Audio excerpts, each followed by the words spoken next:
In this episode, Taylor Rico and I talk about our time in Singapore, meeting the dragon. We talk about the essence of the island of Singapore, lion dancing, and our favorite foods. Welcome to the Flower Lounge, a place for conversations with wildly creative people and a little plant-loving wisdom to help you experience life in full bloom. I'm Katie Hess, flower alchemist and founder of LOTUSWEI. And I believe in a world where we're all living at our personal edge.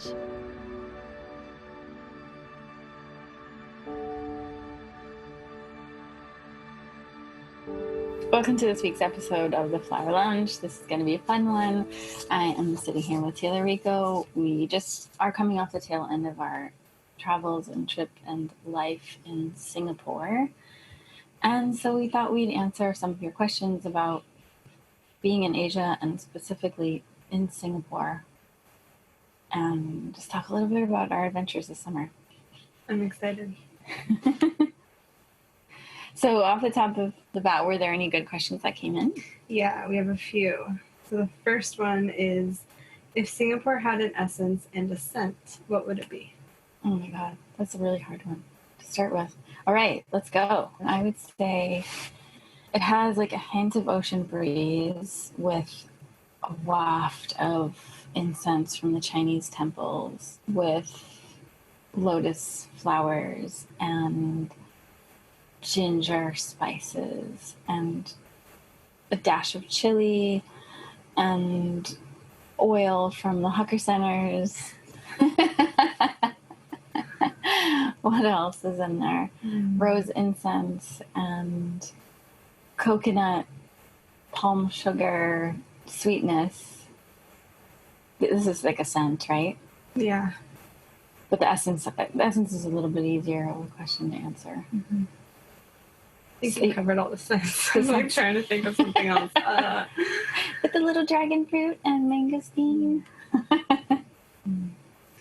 The essence, I think, is the more interesting part because it's like the essence of the island and the essence of a place. I know that we always say when we have retreats, people will be drawn to a certain place because they need the energy or the essence or the life force that place holds.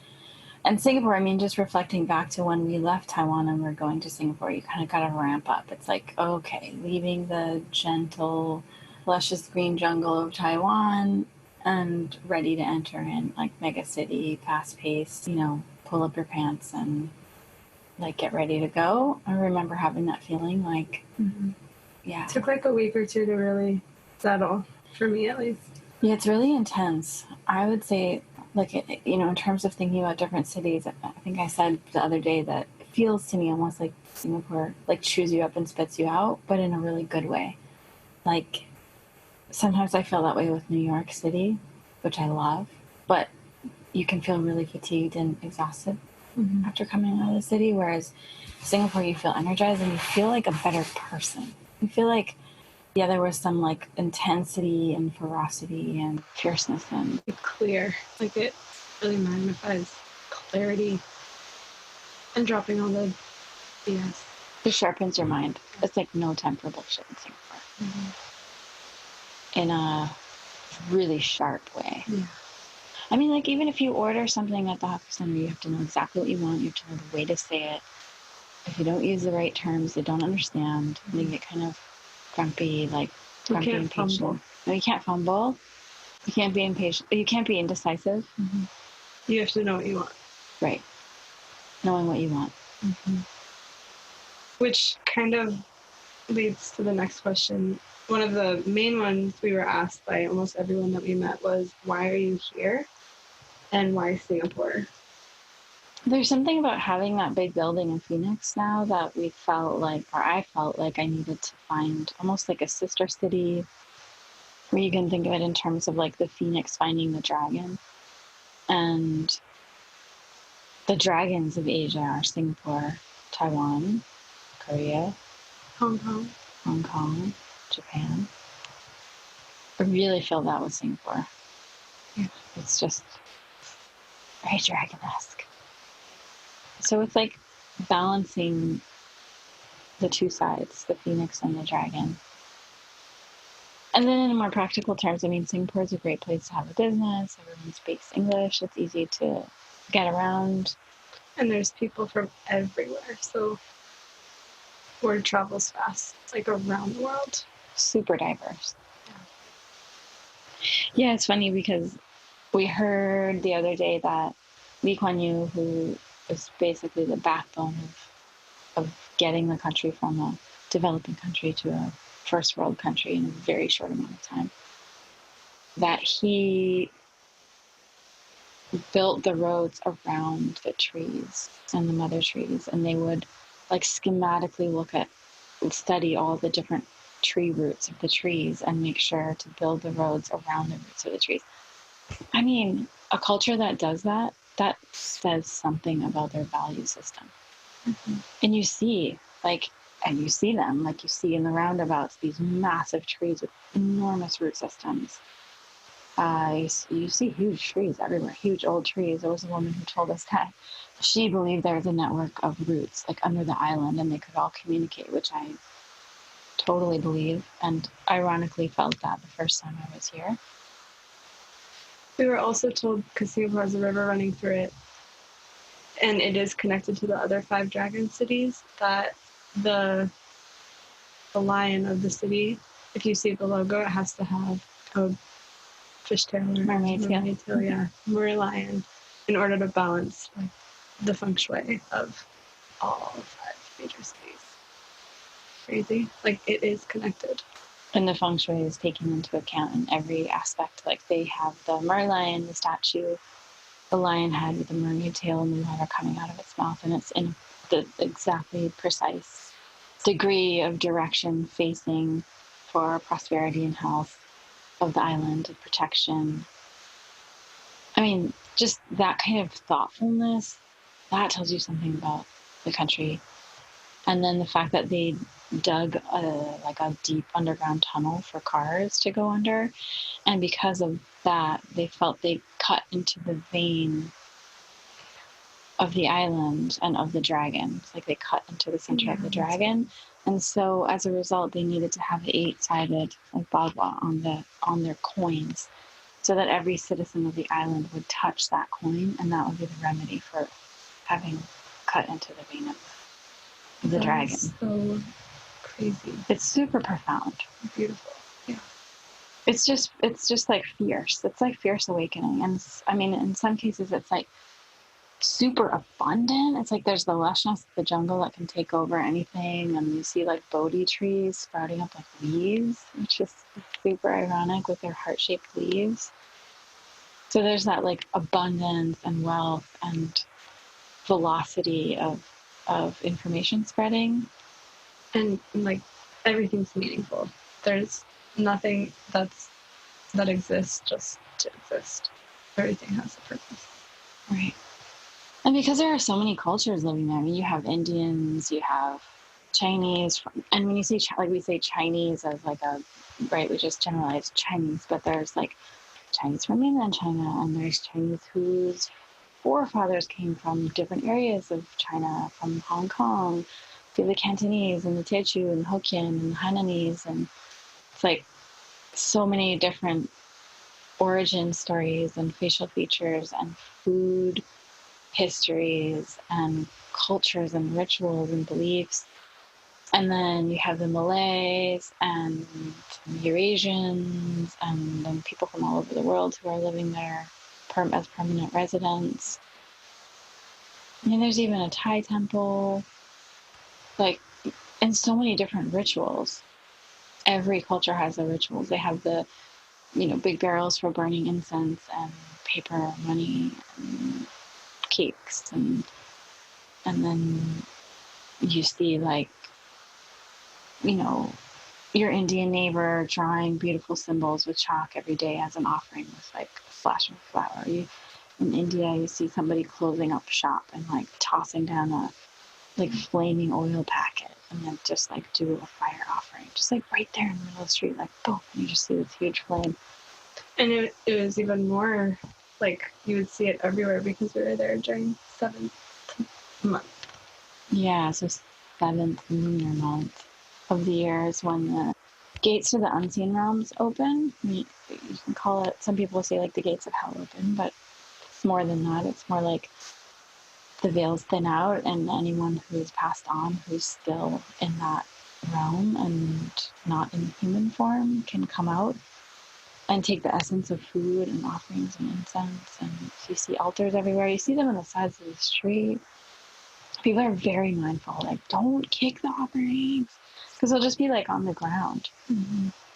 And they say that, you know, best to just kind of like keep your distance, but it is said that in the past there were people who didn't believe and who kind of challenged that and would just kick the offerings out of animosity or testing. Yeah. And those people later died. So rituals are like a serious business in Southeast Asia. Yeah. They're real. And you feel the magic of it. I mean, even being in a mega city, it's like being in New York, sort of. It's like, it's a massive city. Lots of apartments and high-rises and people, and yet it's really quiet in some ways. And like in the States, if we're doing a smoke offering or a flower offering, it's like, whoa, what are they doing over there? Or that's kind of weird. If we're burning smoke, like, oh, are people going to get mad at their smoke? And, you know, but people didn't even take a second look at us when we were doing those things, which was so awesome because it's just normal. We're used to it. And they get it.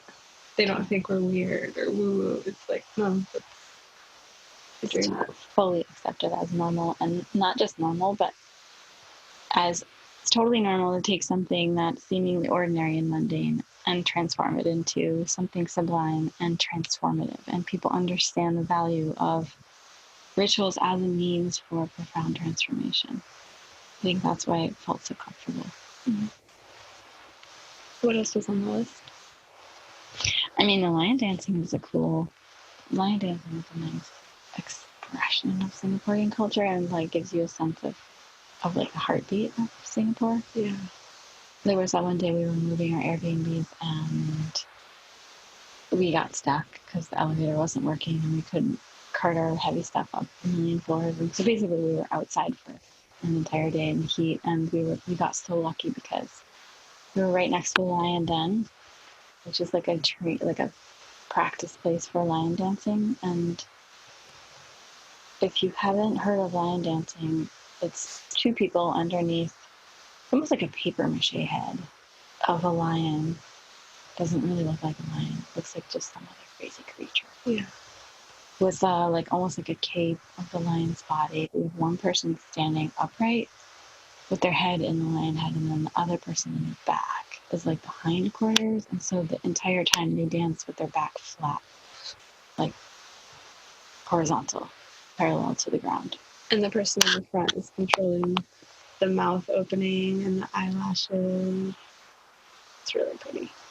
And they'll have live instruments. So there's a group of people with live instruments, and the music is totally enlivening. It like makes your heart beat faster, and it's just like sends energy throughout your whole body, and you feel almost like trance-like. Mm-hmm. It's like very hard to take your eyes off the lines because they just come alive, and the movements that they make. It's really playful, and they're dancing as an offering to the altar, right? Right. So they had a birthday celebration for the deity who was on their altar.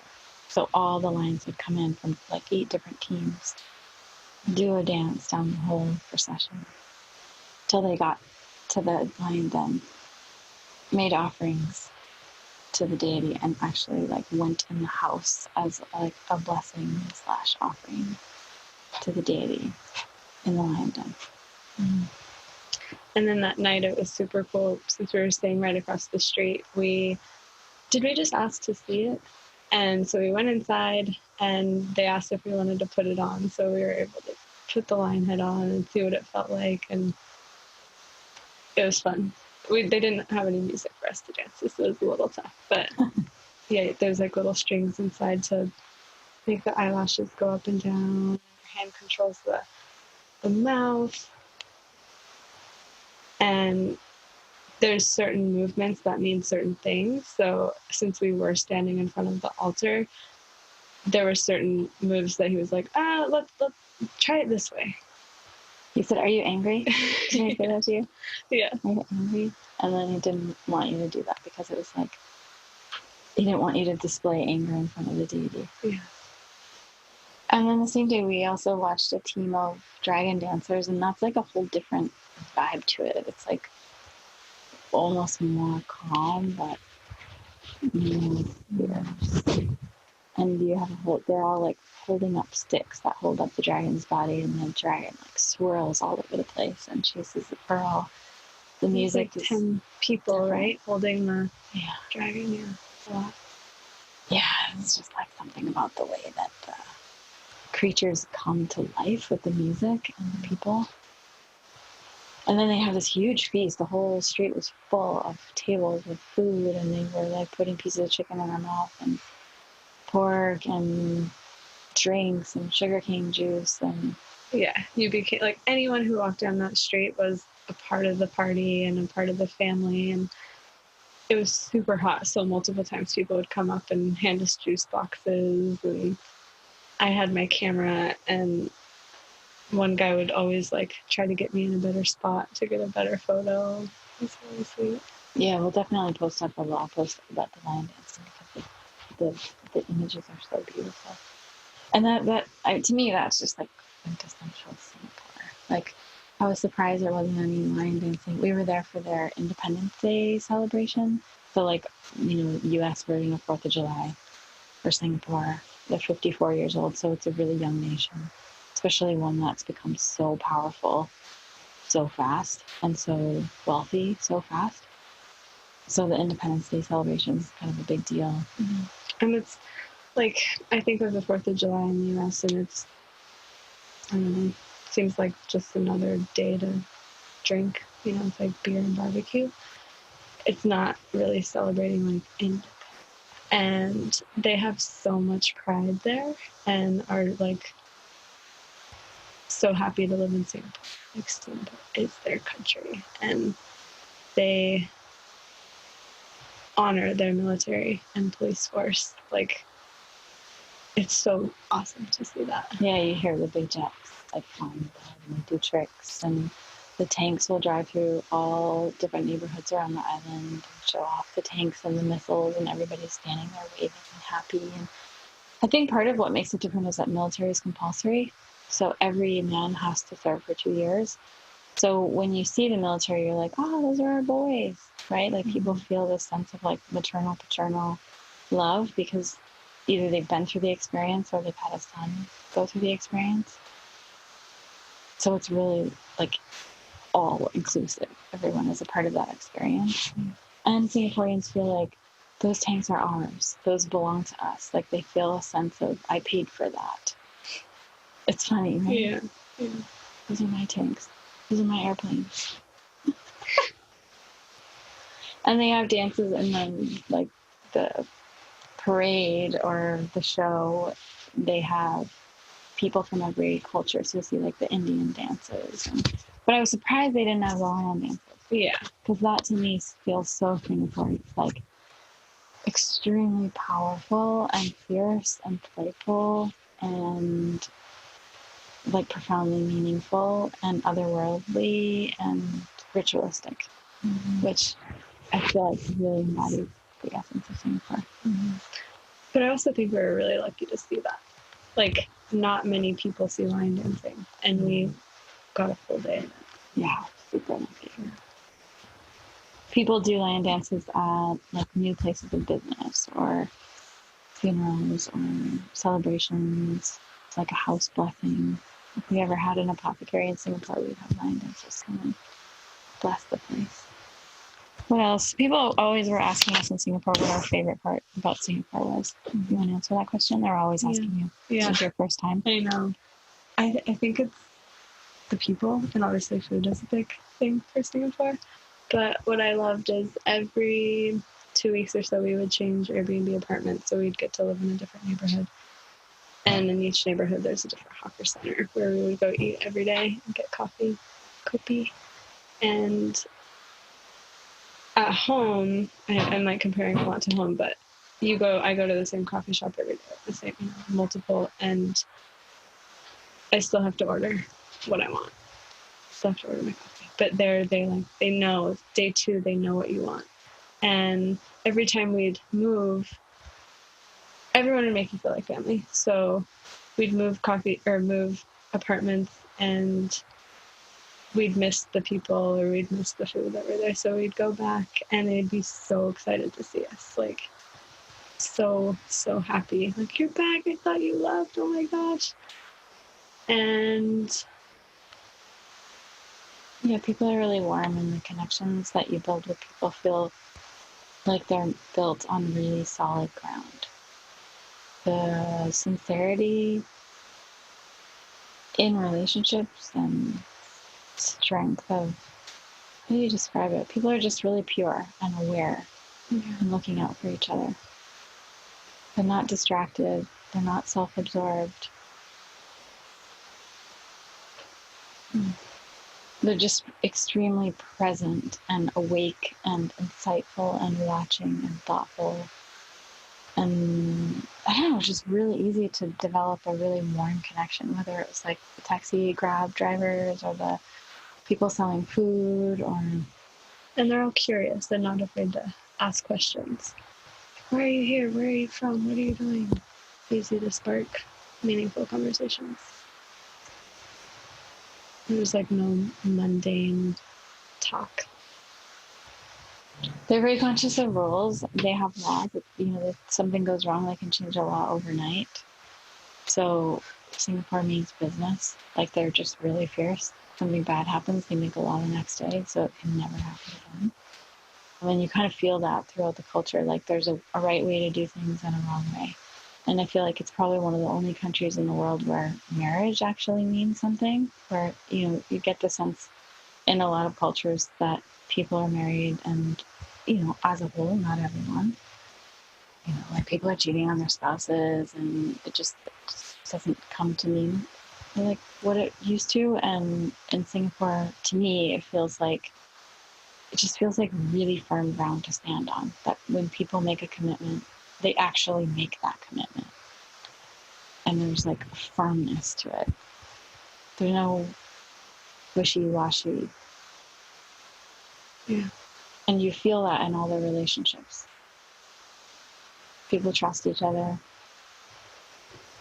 And they're looking out for each other, and they have each other's backs in a really, really strong way that I haven't experienced anywhere else. Yeah, I feel like it was almost hard to get used to, because everyone is always like wondering how they can benefit you. And like zero attachment. There's no like, I'm going to do this for you because you're going to do something for me. It's like, I'm going to give everything that I can to support you in the biggest way that I can. And we had a lot of people supporting us. And as an American, you're always like, no, I got it. I can do it. I don't want to put you out. I don't want to, all that nonsense. Mm-hmm. So it was an adjustment to be able to accept help and accept support. Really nice. Yeah. I don't know that I've ever had that much support as in Singapore. Like, loads of people and family and friends. Like, I'll pick you up anywhere, or I'll bring you food. What can I do to help? Or, oh, shoot, you didn't get your flower delivery. Let me, like, go across town and get it for you. Like, just, yeah, incredibly huge hearts and caring for each other. Yeah. Somehow it's not like that in the U.S. Mm-mm. People are more distant. In their own worlds. Yeah, it's like they can't see outside their own world what someone else needs. That's hard. Yeah, not to compare. It's just like, what, isn't that so different, right? Yeah. Of course, the food is amazing. You can get food from many different cultures. We could probably talk about food for days. We wrote a blog post about food and have a bunch of photos, so you can check out all the different things we ate. There's Chinese medicine everywhere, similar to Taiwan. There's, a Chinese doctor in every HDB block, and several like large Chinese medicine networks around the island. We had one family member had a severe emergency situation, and we had to just go to the nearest Chinese clinic. And we really won the lottery with the doctor that we found. She's originally from mainland China, has been practicing for over 10 years, and incredibly talented. Solved everybody's health issues. It was really amazing. Yeah, there were 3 of us on Chinese herbs. It's a really fun ritual to do every morning after breakfast, every night after dinner. Yeah. Make the tea, throw in the powder. And she didn't speak much English, so we had to do Google Translate on a lot of stuff. But then by the end, we would just hand over our wrist and stick out our tongue, and she knew exactly what we needed. Yeah, she knew the whole time. I didn't need to say anything. Yeah. So what's your main takeaway? Business, personal, otherwise? I think, like, everything is about your intention. So, like, if you're being in Singapore, we had to really understand, okay, why are we here? And we were able to clear that up. We were able to, like, fully know, and in our bodies, like, okay, why are we here and what are we doing? And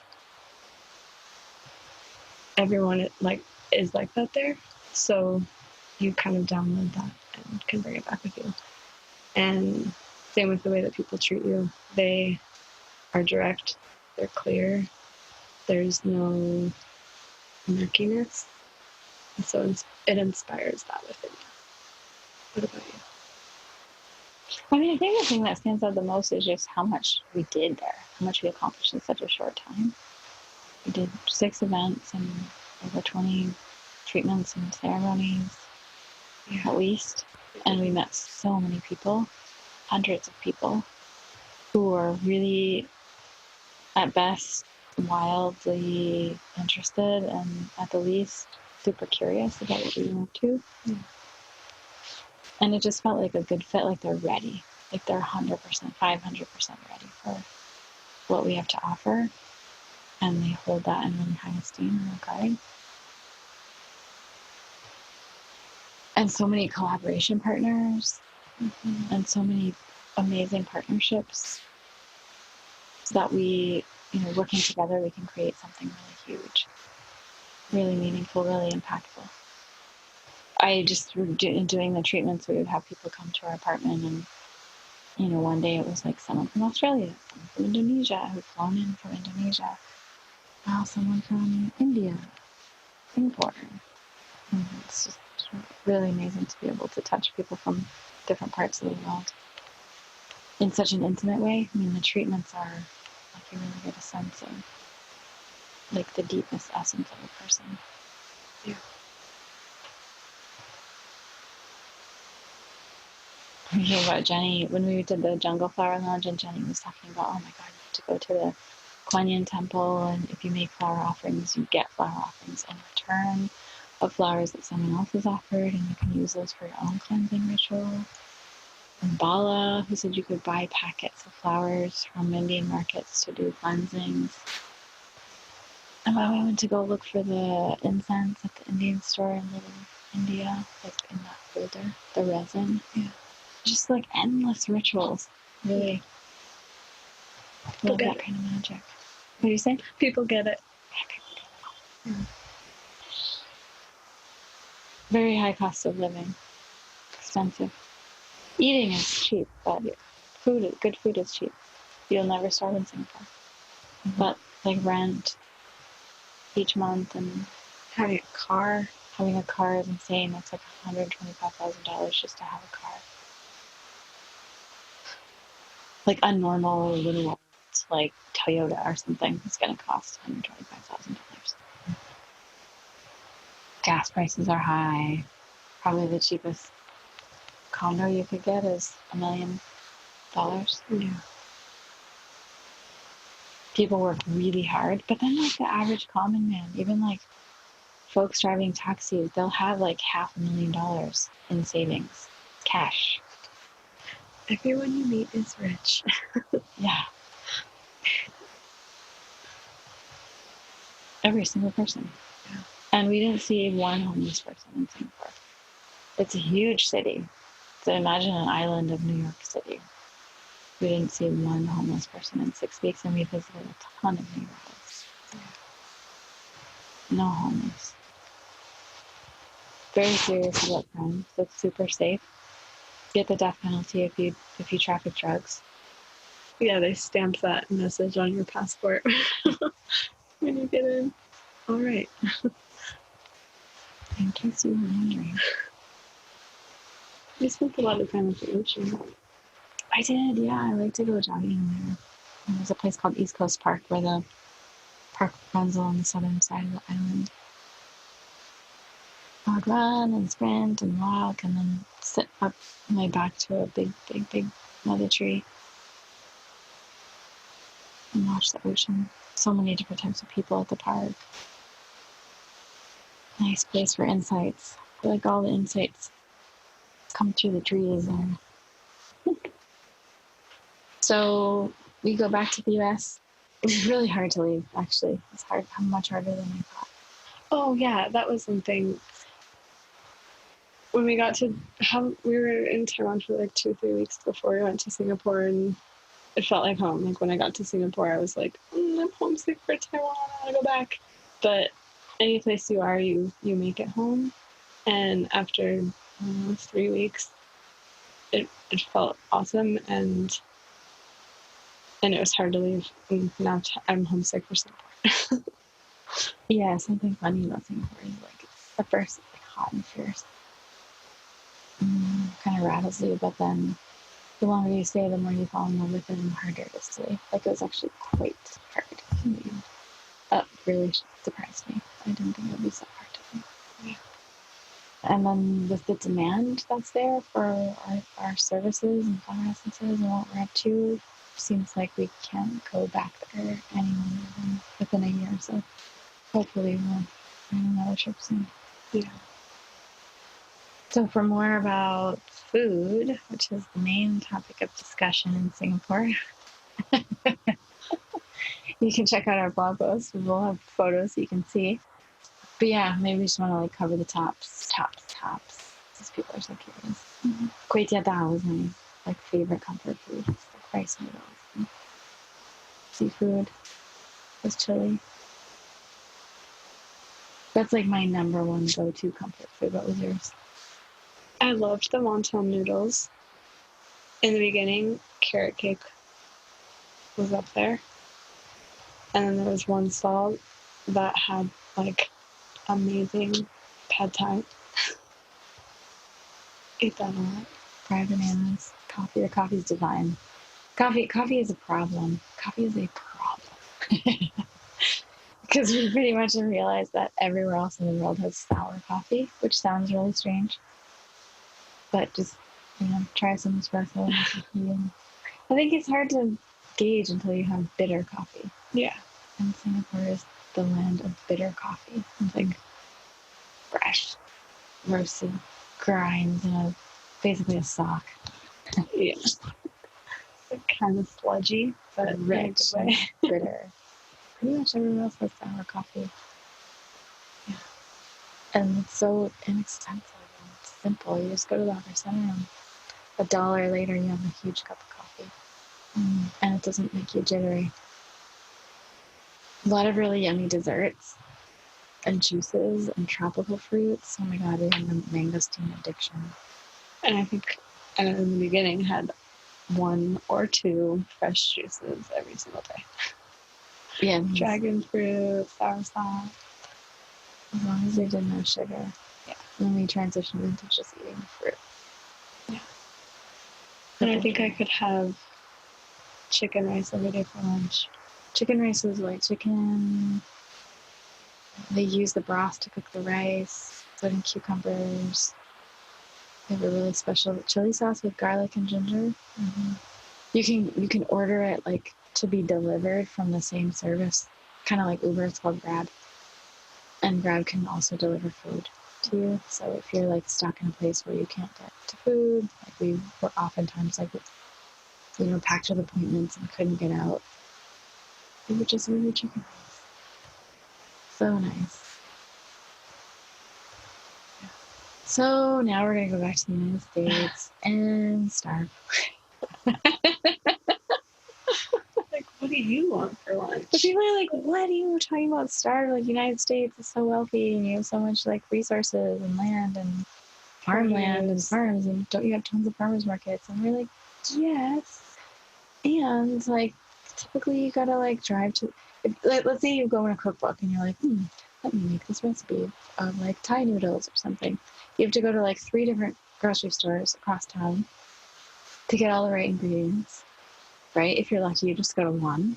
But still, I'm, like, going to the Asian market, going to this one, going to that one, different one for the meat. And then by the time you get home, you're tired, it's after work, you're exhausted, and then you gotta cook for, like, 1 or 2 hours.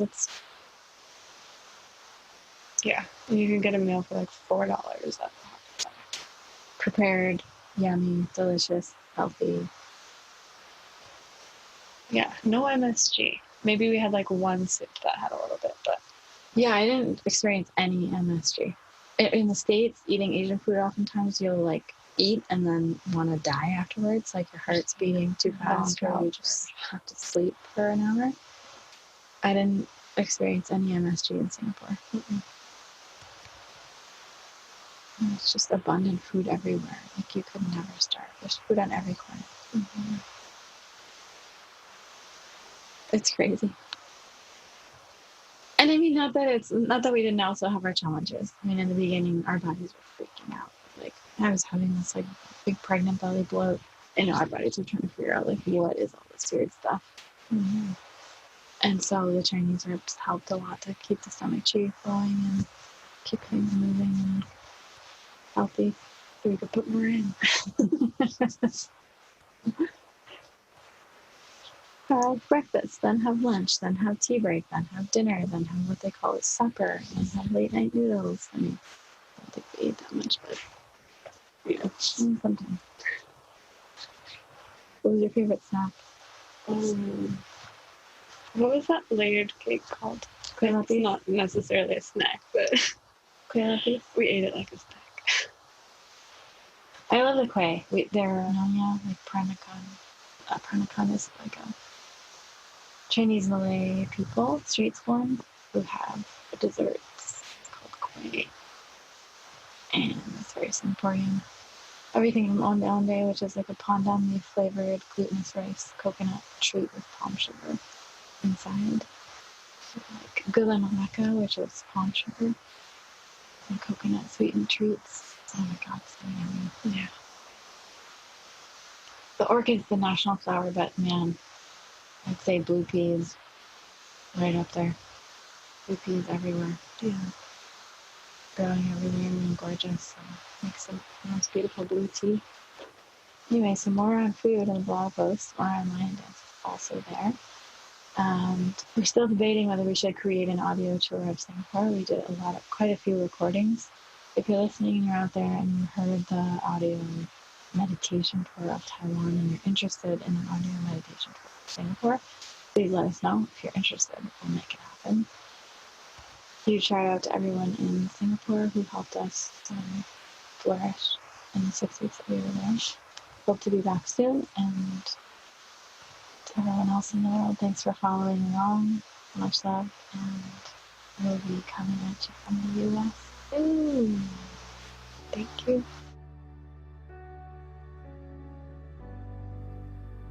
Thank you so much for listening to The Flower Lounge. I'm Katie Hess, and we'll be releasing a new podcast every Wednesday. If you like what you heard, or you know someone who might be touched by our conversation, share it with them, and don't forget to subscribe.